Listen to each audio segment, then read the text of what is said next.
السلام علیکم friends, welcome to کتاب نگری یوٹیوب چینل کتابوں کی نگری میں خوش آمدید۔ میں ہوں آپ کی ہوسٹ جیا خان، اور آج میں آپ لوگوں کے لیے لے کر آئی ہوں فریحہ مرزا کے قلم سے تحریر کردہ ناول اور دھوپ میں بارش ہونے لگی ایپیسوڈ نمبر 1۔ ایپیسوڈ کی جانب بڑھنے سے پہلے چینل کو کر لیجیے سبسکرائب، ویڈیو کو لائک اور بیل آئیکن دبا دیجیے، کیونکہ اسی طرح ہمارے آنے والی ہر ویڈیو آپ تک پہنچ سکے گی۔ اب بڑھتے ہیں ایپیسوڈ کی جانب۔ تجھے باندھ لوں میں آنچل میں، جیسے چاند رہے بادل میں، ہم جچتے ہیں ایسے جیسے نین کاجل میں، محبوبہ میں تیری محبوبہ، محبوبہ میں تیری محبوبہ۔ 14ویں کی رات تھی، گہری سیاہ بادلوں کی اوٹ میں چھپا چاند آنکھ مچولی کھیل رہا تھا۔ ہلکی ہلکی ہوا چل رہی تھی، پشت پر بکھرے اس کے سیاہ لمبے بال اڑ کر چہرے کے اطراف میں گر رہے تھے۔ چاند کی روشنی میں اس کے چہرے کا نیم رخ نظر آ رہا تھا۔ رات کے اس پہر چھت پر وہ وہاں اکیلی نہیں تھی، اس کے ساتھ کوئی اور بھی تھا۔ دراز قد خوبصورت مسکراہٹ والا شخص جو اس کے مقابل کھڑا اسے پوری توجہ سے سن رہا تھا، یا شاید اسے تک رہا تھا۔ وہ بلا شبہ اتنی خوبصورت اور بے داغ حسن کی مالک تھی کہ کوئی بھی اس پر فدا ہو سکتا تھا۔ رات کی اس طلسم آمیز خاموشی میں اس کی مدھم سروں والی خوبصورت آواز کسی شاعر کی شاعری یا کسی موسیقار کی دھن کی طرح ماحول میں جادو بکھیر رہی تھی۔ وہ ساحرانہ لڑکی رات کے اس پہر اپنے جادوئی بولوں کے ذریعے سامنے کھڑے شخص کے دل کی دھڑکنوں میں شور مچا رہی تھی۔ محبوبہ میں تیری محبوبہ، اس کا گانا ختم کر کے نہایت آہستگی سے آنکھیں کھولی تھی۔ بڑی بڑی کاجل سے لبریز آنکھیں چاند کی روشنی سے پڑنے سے واضح ہوئی تھی۔ اس کی آنکھوں کا رنگ سیاہ تھا، بالکل رات کے اندھیرے کی طرح۔ 14ویں کی چاند کی مانند اس کی آنکھوں میں بے پناہ کشش اور روشنی تھی، جو دیکھنے والوں کو اپنی طرف کھینچتی تھی۔ اسے خود کو تھوڑی تلے ہاتھ رکھے بڑی فرصت سے تکتا پا کر وہ مسکرائی تھی، پھر شرمائی تھی۔ چاند عین ان دونوں کے سر پہ کھڑا ہوا تھا، ان دونوں کی آنکھوں میں ستارے جگمگا رہے تھے۔ تم جادوگرنی ہو، وہ مبہوت سا اسے دیکھتا ہوا بولا تھا۔ ہم آپ پر کوئی جادو نہیں کیا، وہ مسکرائی۔ اٹھی ناک میں چاندنی کی نت کتنی خوبصورت لگ رہی تھی۔ تم اسے کیا کہتی ہو؟ قسمت؟ جہاں سب کچھ نظر آنا بند ہو جائے، صرف ایک ہی صورت دکھائی دے، ایک ہی آواز سنائی دے، دل صرف ایک ہی شخص کے ساتھ کی تمنا کرے اور باقی سب پیچھے چلا جائے، یہ قسمت ہے، محبت ہے، عشق ہے، یہ جو بھی ہے بہت گہرا ہے۔ وہ اپنی بھاری آواز میں اس پر نگاہیں جمائے بولا تھا۔ یہ قسمت ہے، وہی ملاتی ہے دو محبت کرنے والوں کو کسی اجنبی راستے پر، اور یہ محبت ہے جو قسمت سے ملتی ہے، وہ جواباً مسکرائی تھی۔ آنکھوں کی چمک بڑھ گئی تھی۔ ہم خوش قسمت ہیں، ہمارے راستے ایک ہیں، اس نے سرشاری سے کہا تھا۔ ہم آپ سے کچھ کہنا سننا چاہتے ہیں، اس نے اپنی چوڑیوں پر انگلی پھیرتے ہوئے نگاہیں جھکا کر کہا تھا۔ تمہارے بغیر سب کچھ ادھورا ہے، یوں جیسے اندھیری رات میں آسمان بغیر ستاروں کے۔ تم میری زندگی میں روشنی ہو، اس نے بڑے جذب کے عالم میں بولتے ہوئے اس کا چہرے پر پھسلتی آوارہ لٹ کان کے پیچھے کی تھی۔ وہ ذرا جھجکی، پھر شرمائی، رنگت میں گلابی ڈلی تھی۔ چاند بھی شرما کر بادلوں کے پیچھے چلا گیا تھا۔ آپ ہم سے شادی کریں گے؟ اس نے یوں ہی نظریں ملائے بغیر پوچھا۔ ہم جلد ہی شادی کر لیں گے، اس کا ہاتھ اپنے ہاتھ میں پکڑے وہ بہت محبت بھرے انداز میں کہہ رہا تھا۔ ہم اس طرح چوری چھپے ملتے رہے، اگر اس بڑھیا کو پتہ چل گیا تو؟ اس کی بار اس کی آنکھوں میں خفگی اور پریشانی ابھری تھی۔ وہ ایسی ہی تھی، لمحے بھر میں پریشان ہو جاتی۔ داؤد عالم تمہارا ہے، تمہیں کسی سے ڈرنے کی ضرورت نہیں ہے، میں جلد ہی تمہیں رخصت کروا لوں گا۔ وہ لہجے میں مٹھاس گھولتے ہوئے بول رہا تھا اور وہ اونچی ہواؤں میں اڑنے لگی۔ آپ شادی کی تاریخ پکی کر دیں عالم، ہماری بڑھیا دادی ہماری شادی نہیں ہونے دیں گی۔ اس کی بات پر جانے کیوں عالم زور سے ہنسا تھا، اور پھر اس نے ایک دھماکے دار آواز سنی تھی۔ اس کا دل سکڑا تھا۔ نہیں، وہ زور سے چلائی تھی اور ایک جھٹکے سے کسی نے اسے جھنجھوڑ کر اٹھایا تھا۔ وہ ہڑبڑا کر جیسے ہوش میں آئی تھی اور ناسمجھی سے ارد گرد دیکھنے لگی تھی۔ اسے سمجھ نہیں آیا تھا کہ کیا ہوا۔ کچھ پل وہ پل کے جھپک کر اپنے سامنے کھڑی بڑھیا کو دیکھتی رہی اور اسے شعلہ باز نظروں سے گھور رہی تھی۔ دادی کیا ہوا؟ اس نے ڈرتے ڈرتے سر اٹھا کر اپنے سامنے کھڑی نور جہاں کو دیکھا۔ سرخ و سفید رنگت والی پرجلال سی دادی، جن کے چہرے پہ ہمہ وقت غیظ و غضب کے تاثرات چھائے رہتے تھے۔ اب پتہ نہیں یہ جلال الدین اکبر جیسے شوہر کی سنگت کا اثر تھا یا چنگیز خان سے جہاں ملنے والی ان کے سلسلے نسب کی کرامت، مگر جب وہ جلال میں آتی تھی تو پھر کسی کے کیا مجال کے ان کے سامنے دم پھیلائے۔ اس وقت بھی وہ سرخ ہوتے چہرے کے ساتھ ہاتھ میں چڑی پکڑے اس کے سر پہ کھڑی تھی۔ یہ بڑھیا کس کو بول رہی تھی؟ ہاں، دادی نے اپنی اینک کے موٹے شیشوں کے پیچھے سے اسے گھورا تھا۔ اس کا گلا خشک ہونے لگا تھا۔ دادی کا جب جلال آتا تھا تو پھر قبر میں دادا مرحوم جلال الدین اکبر صاحب کی روح بھی کام اٹھتی تھی، وہ تو پھر ان کی پوتی تھی اشل جہانگیر اکبر، دادی کے عتاب کا اکثر و بیشتر نشانہ بننے والی بیچاری پوتی۔ آپ کو؟ بے اختیار لبوں سے پھسلا، پھر گڑبڑا کر تصحیح کی، آپ کو نہیں، وہ تو ہم خواب میں دیکھ رہے تھے۔ اور جیسے اسے اچانک یاد آیا ابھی اس نے خواب دیکھا تھا، وہ اور عالم چاندنی رات، ٹھنڈی ہوائیں جو محبت کا پیغام سنا رہی تھی، کتنا رومانٹک سین تھا، بالکل کسی ناول کی طرح۔ یہ بڑھیا کدھر سے آ گئی؟ اسے شدت سے دکھ ہوا تھا اپنے خواب کے ٹوٹ جانے کا۔ گود میں رکھی ناول کی کتاب پر اس کی گرفت ڈھیلی ہوئی تھی، وہ کچن میں کرسی پر بیٹھی ناول پڑھتے پڑھتے پتہ نہیں کب خود بھی خوابوں کی دنیا میں چلی گئی تھی۔ نہ تو خواب میں کسی گولی جنے سے عشق لڑا رہی تھی، دادی کی تفتیشی ختم نہیں ہوئی تھی، وہ بڑی مشکوک نظروں سے اسے دیکھ رہی تھی۔ ہم کب عشق لڑا رہے تھے؟ وہ ہکلا کر بولی۔ چہرے پر گھبراہٹ پھیل گئی، خود پر غصہ بھی آنے لگا تھا۔ کیا ضرورت تھی خواب میں ناول کے ہیرو سے عشق لڑانے کی؟ میں نے خود اپنے گناہگار کانوں سے سنا ہے۔ تو اپنی شادی کی تاریخ پکی کر رہی تھی، بول کون تھا مرن جوگا؟ دادی نے اپنے ہاتھ میں پکڑی چھڑی اس کے بازو پر ماری، وہ بلبلا کر کھڑی ہوئی تھی، گود میں رکھے ناول کی کتاب اس کے اچانک کھڑے ہونے سے زمین پر جا گری۔ ہم نے کیا خاک پلاننگ کرنی ہے؟ ساری پلاننگ تو دادا ابا مرحوم خود ہی کر گئے تھے، اپنے لاڈلے پوتے سے بچپن میں ہی باندھ گئے تھے۔ وہ ناراضگی سے بولی اور جھک کر کتاب زمین سے اٹھائی۔ اسے غصہ آ رہا تھا اور رونا بھی۔ غصہ اس بات پر آ رہا تھا کہ آخر اس کا دشمن اول اس کے خواب میں کیوں آیا، اور وہ خواب بھی اتنی اندھی کیسے ہو گئی کہ آستین کے سام سے نہ صرف عشق لڑا رہی تھی بلکہ اس سے شادی کی ڈیٹ بھی فکس کر رہی تھی۔ جو ذلیل لعنت ہو آپ پر عالم، وہ بڑبڑائی تھی، مگر اسی لمحے کچن میں داخل ہوتے داؤد عالم نے اس کی زبان سے نکلے القابات سنے تھے۔ اشل نے اسے دیکھ کر زبان دانتوں تلے دبائی تھی۔ وہ اپنے پولیس یونیفارم میں تھا اور شاید ابھی ڈیوٹی سے واپس آیا تھا۔ دادی ایک کپ چائے بنوا دیں، سر میں درد ہے۔ اشل کو کسد نظر انداز کر کے وہ دادی سے مخاطب ہوا تھا۔ کیا ہوا میرے بچے کو؟ سر میں کیوں درد ہے؟ دادی نے فکر مندی سے اس کے ماتھے پر ہاتھ رکھ کر چیک کیا کہ کہیں اسے بخار تو نہیں۔ نہیں دادی آپ فکر نہیں کریں، بس آج کل ایک کیس پر کام کر رہا ہوں اس لیے تھک گیا ہوں، وہ نرمی سے انہیں بازو کے گھیرے میں لیتا ہوا کہہ رہا تھا۔ دادی کی تو جان بستی تھی اپنے اس پوتے میں، فوراً اس کا ماتھا چوم لیا۔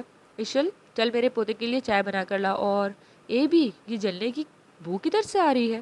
دادی نے کہتے کہتے منہ پر انگلی رکھی، اور عین اسی وقت اشل کو یاد آیا کہ اس نے چولہے پر بریانی رکھی ہوئی تھی۔ وہ سر پر ہاتھ مار کر چولہے کی طرف بھاگی تھی۔ یا اللہ!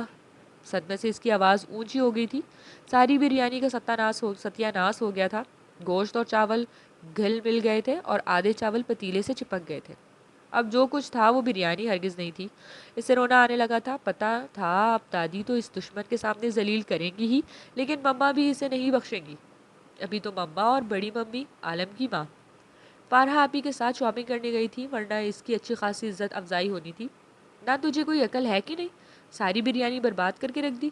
دادی نے اس کے کندھے پر ایک تھپڑ لگایا، اور بس یہ وار بہت کاری تھا۔ کب سے رکے ہوئے آنسو بہہ نکلے تھے، آج کا دن ہی برا تھا۔ پہلے اس بات کا غصہ کہ اتنا خوبصورت اور رومانٹک سپنا دادی نے توڑ دیا، دوسرا اس بات کا غصہ کہ اس کے خواب میں عالم کیوں آیا، اور اب اس بات کا افسوس کہ اتنی محنت سے پہلی بار بنائی گئی بریانی برباد ہو گئی۔ کالج جانے لگی ہے، مگر مجال ہے جو اس لڑکی کو کوئی کام کرنے کا ڈھنگ آیا ہو۔ دادی بڑبڑاتے ہوئے کچن سے چلی گئی تھی اور اسے اس کے جانی دشمن کے ساتھ تنہا چھوڑ گئی تھی۔ چچ چچ، عالم اسے جلانے والی مسکراہٹ کے ساتھ دیکھتا تھا۔ اس کی یہ خوبصورت مسکراہٹ اسے ہر وقت زہر سے بھی زیادہ بری لگی تھی۔ پہلی ہی تم اتنی نازک سی ہو، کیا ضرورت تھی خود کو ہلکان کرنے کی؟ میں جانتا ہوں کہ مرد کے دل کا راستہ اس کے معدے سے ہو کر گزرتا ہے، مگر میں ان مردوں میں سے نہیں ہوں، مجھ پر یہ ترتیب کام نہیں کرے گی۔ اس نے استہزائیہ مسکراہٹ کے ساتھ انگلی سے اس کے ماتھے پر دستک دیتے ہوئے باور کروایا تھا۔ آپ خود کو سمجھتے کیا ہے؟ ہم مر نہیں رہے آپ کے دل میں جگہ بنانے کے لیے۔ وہ ناگواری سے اس کا ہاتھ جھٹکتے ہوئے چیخی تھی۔ چائے میرے کمرے میں پہنچا دو، چینی بر ڈالنا۔ وہ بے ریاضی سے کہتا ہوا واپس مڑ گیا۔ شدید غصے سے تپے ہوئے اشل نے اپنے ہاتھ میں پکڑا چاولوں والا چمچہ اس کی سیدھ میں پھینکا تھا جو سیدھا اس کی کمر پر لگا تھا۔ وہ یکلخت واپس مڑا اور پھر غصے سے بھپرے ہوئے اس کی جانب بڑھا تھا۔ وہ کاؤنٹر کی دوسری جانب سے بھاگنے لگی تھی، مگر عالم نے اس کی کلائی کھینچ کر اپنی طرف جھٹکا دیا تھا۔ وہ سیدھی اس کے کندھے سے جا ٹکرائی تھی اور آنکھیں پھاڑ پھاڑ کر اسے دیکھنے لگی تھی۔ آئندہ ایسی حرکت مت کرنا ورنہ بہت مہنگی پڑ جائے گی۔ سرد لہجے میں اسے وارن کرتے ہوئے اس نے اس کی کلائی چھوڑی تھی اور پھر لمبے لمبے ڈگ بھرتا باہر چلا گیا۔ اشل نے سانس روک کر اسے جاتے دیکھا تھا، اس کا دل ابھی تک زور سے دھڑک رہا تھا۔ دور جہاں منزل وسیع و عریض رقبہ پلانگ کر خوبصورت حویلی نما مکان تھا۔ بظاہر سرخ اینٹوں سے بنا یہ مکان کسی قدیم زمانے کی انگریز کی یادگار لگتا تھا، مگر اندر سے یہ بالکل جدید طرز سے بہت خوبصورتی سے سجا ہوا تھا۔ گھر کے 2 پورشنز تھے۔ ویسے تو اس گھر میں جوائنٹ فیملی سسٹم تھا، کھانا بھی سب مل کر ایک ہی میز پر کھاتے تھے، مگر جلال الدین مرحوم نے اپنی زندگی میں ہی اپنی دونوں بیٹوں کو ان کا الگ الگ حصہ دے دیا تھا تاکہ مستقبل میں کوئی نہ چاکی نہ ہو۔ نچلے پورشن میں جور جہاں بیگم کے چھوٹے بیٹے نور الدین جہانگیر اور اوپر والے پورشن میں اورنگزیب عالمگیر کی فیملی رہتی تھی۔ اس قدیم گھر کی طرح دادا بھی قدیم وقتوں میں ہی اللہ کو پیارے ہو چکے تھے اور اپنے پیچھے یہ تاریخ مغلیہ چھوڑ گئے تھے۔ دادا کو تاریخ سے بڑا لگاؤ تھا، اسی لیے اپنے بیٹوں کے نام بھی مغل بادشاہوں کے نام پر رکھے تھے۔ ان کی ایک بیٹی بھی تھی، رضیہ سلطانہ، جنہیں سب رضی پھپھو کہتے تھے۔ وہ اپنے شوہر کے ساتھ ڈیفینس میں رہتی تھی۔ ان کے 2 بیٹے تھے۔ بڑا بیٹا شادی شدہ تھا، امریکہ سیٹلڈ تھا۔ چھوٹا بیٹا یہی کراچی میں ہوتا تھا۔ جہانگیر اور منیرہ کی 2 بیٹیاں تھیں، فارحہ اور اشل۔ فارحہ ڈاکٹر تھی، اس کی ہاؤس جاب چل رہی تھی۔ کچھ عرصہ پہلے ہی جہانگیر کے ایک دوست کے بیٹے کا پروپوزل آیا تھا اس کے لیے، جس نے سب نے باہمی رضامندی سے قبول کر لیا تھا۔ فارحہ نے کوئی اعتراض نہیں کیا تھا، البتہ اس نسبت کے طے کیے جانے کے بعد وہ کچھ چپ چپ سی رہنے لگی تھی۔ اشل اس سے چھوٹی تھی اور FSC کی اسٹوڈنٹ تھی۔ وہ بمشکل پاس ہونے والوں میں سے تھی۔ اسے پڑھائی سے سخت چڑ تھی۔ ہمیں نہیں سائنس پڑھنی، ہمیں نہیں بتا، ہم سائنس نہیں پڑھیں گے۔ اس نے میٹرک کے بعد بہت شور ڈالا تھا، مگر اس کی ایک نہ چلی۔ نکار خانہ میں طوطی کی کون سنتا ہے کہ مصداق کے گھر والوں کی زور زبردستی کے سامنے اس کا احتجاج دم توڑ گیا اور اسے سائنس پڑھنی ہی پڑی تھی۔ اس میں بھی اسے سب سے زیادہ قصور اس کا لگتا تھا۔ وہی تو تھا جس نے دادی کے کان بھرے تھے۔ اسے آج بھی اچھی طرح یاد تھا کہ کس طرح اس کے سب کے سامنے کہا تھا، دادی اگر یہ سائنس نہیں پڑھے گی تو میں اس سے کبھی شادی نہیں کروں گا۔ تب سے اشل اس سے پہلے سے بھی زیادہ خار کھانے لگی تھی۔ اسکول میں بھی وہ ہمیشہ اس کے سر پر کسی عذاب کی طرح مسلط رہا تھا۔ وہ اس کے بڑے ڈیڈ اور اورنگزیب اور بڑی ممی کا ایک ہی بیٹا تھا، پورے خاندان کا اکلوتا چشم چراغ، مما پاپا کا فیورٹ، ممی ڈیڈی کی آنکھوں کا تارا اور دادی کا چہیتا پوتا، اشل کا بچپن کا حریف اور پرانا دشمن داؤد عالم۔ اشل اور اس کی دشمنی بہت پرانی تھی۔ اشل کو اگر وہ زہر لگتا تھا تو اسے بھی اشل ناگن لگتی تھی۔ دونوں کا آپس میں 36 کا آنکڑا تھا، اور یہ تو دادا مرحوم کی آخری وقت کی خواہش تھی کہ ان کے لاڈلے پوتے کا نکاح ان کی آنکھوں کے سامنے ہی ان کی پوتی اشل سے کر دیا جائے۔ دادا کے حکم کے سامنے کسی میں چوں چراغ کرنے کی ہمت نہ تھی، اور پھر مما پاپا کو کیا اعتراض ہونا تھا؟ وہ تھا ہی اتنا اچھا بچہ، بڑوں کی فرما بردار اور بات ماننے، تو اس کا کوئی ثانی نہیں تھا۔ اشل تب 4 سال کی تھی اور وہ 10 سال کا تھا۔ دادا کی آخری خواہش مانتے ہوئے اشل جہانگیر کا نکاح داؤد عالم سے کر دیا گیا تھا۔ ہوش سنبھالتے ہی اس نے اپنے نام کے ساتھ اس کا نام سنا تھا، اور وہ اس سے اتنا چڑتی تھی کہ اسے داؤد کی بجائے عالم صاحب کہا کرتی تھی۔ بچپن کی زیادتیاں وہ کبھی نہیں بھولی تھی۔ مما پاپا نے تو جیسے اسے کہیں سے ادھار لیا تھا۔ عالم کے سوا انہیں کبھی اپنی بیٹی نظر نہیں آتی تھی۔ وہ جتنا اس سے چڑتی تھی وہ اتنا ہی اسے سلگا دیتا تھا۔ آج بھی تو یہی ہوا تھا۔ کتنی محنت سے اس نے بریانی بنائی تھی، لیکن اس بچپن کے دشمن کو بھی ہیرو بن کر خواب میں اسی وقت آنا تھا جب اس کی بریانی کو دم پر رکھنا تھا۔ حقّ ساری محنت برباد ہو گئی، مگر دکھ اسے اس وقت مزید پہنچا جب رات کو کھانے پر مما نے سب کے سامنے اس کی کلاس لگائی۔ ان سب میں وہ بھی شامل تھا جس کے چہرے پر آگ لگانے والی مسکراہٹ تھی۔ چھوٹی مما اس کے ناول پڑھنا بند کر دیں، ایگزام سر پر ہے اور یہ پڑھائی پر توجہ نہیں دے رہی۔ عالم نے ہمیشہ کی طرح چھوٹی مما کے کان بھرے تھے۔ وہ کینہ توز نظروں سے اسے دیکھنے لگی تھی۔ اشل بس، آج سے ناول پڑھنا بس کر دو، بہت دماغ خراب ہو گیا ہے تمہارا۔ مما نے تو جیسے عالم کی ہر بات ماننی ہوتی تھی۔ اپنی بیٹی کہاں نظر آتی تھی، وہیں انہیں اسے چھیتے لاڈلے کے سامنے۔ ماما یہ بھی تو سارا دن آوارہ گردی کرتا ہے، وہ منمنائی تھی۔ ہمیشہ آپ اور ہم کرنے والی اشل کی زبان داؤد کے لیے ایسے ہی بدلحاظی سے چلتی تھی۔ اشل، تمیز سے، مما نے ٹوکا، میری گڑیا کو کچھ مت کہو۔ بڑی مما نے اس کی اتری شکل دیکھ کر ہمیشہ کی طرح اس کی سائڈ لی تھی۔ ہو ہائے، دادی نے منہ پہ انگلی رکھ کر بڑے ڈرامائی انداز میں کہا تھا، نہ تو اب میرے پوتے سے مقابلہ کرے گی۔ میرا پوتا آوارہ گردی نہیں کرتا، ملک کی خدمت کرتا ہے، پولیس افسر ہے میرا پوتا۔ دادی کو اپنے پوتے کے پولیس افسر ہونے کا کچھ زیادہ ہی فخر تھا، جس کا اظہار وہ وقتاً فوقتاً کرتی رہتی تھی، اور ساتھ ہی اشل کو اس کی نالائکی کے طعنے دیتی رہتی تھی۔ رشوت خور افسر کہیں دادی، وہ نحوست سے سر جھٹک کر بولی۔ کھانے کی ٹیبل پر ان کی یہ نوک جھونک سبھی انجوائے کرتے تھے۔ روز دادی پوتی کی دلچسپ تکرار ہوا کرتی تھی، نہ تو جیسے بڑی کمائی کرتی ہے، سارا دن ناول پڑھتی رہتی ہے، پڑھائی میں تو میرے پوتے کا مقابلہ کر نہیں سکتی، پہلے تو اس جیسی بن کر دکھا، پھر میرے پوتے کے خلاف کچھ کہنا۔ دادی نے تابڑ توڑ حملے کیے۔ وہ جی جان سے جل کر راکھ ہو گئی تھی۔ غصے میں کانٹا اور چمچ پلیٹ پٹخا اور اپنے ساتھ خاموشی سے کھانا کھاتی فارحہ کو بیچ میں گھسیٹا۔ فاری، آپ ہی دیکھ رہی ہیں، آپ اس گھر میں سبھی میرے دشمن ہیں، دادی کو بھی مجھ سے دشمنی ہے، مجھ سے کوئی پیار نہیں کرتا، وہ ناراضی سے بولی۔ فارحہ نفی میں سر ہلاتے ہوئے مسکرائی تھی۔ عالم سے بات کر لیا کرو نا، وہ کافی ہے اس کے کام کے لیے۔ اسے کھاتے ہوئے بری طرح سے کھانسی آئی تھی۔ فارحہ نے مسکراہٹ دبا کر اسے دیکھا، وہ خاموشی سے اپنی پلیٹ پر جھک گئی تھی، زبان کو بریک لگ گئے تھے۔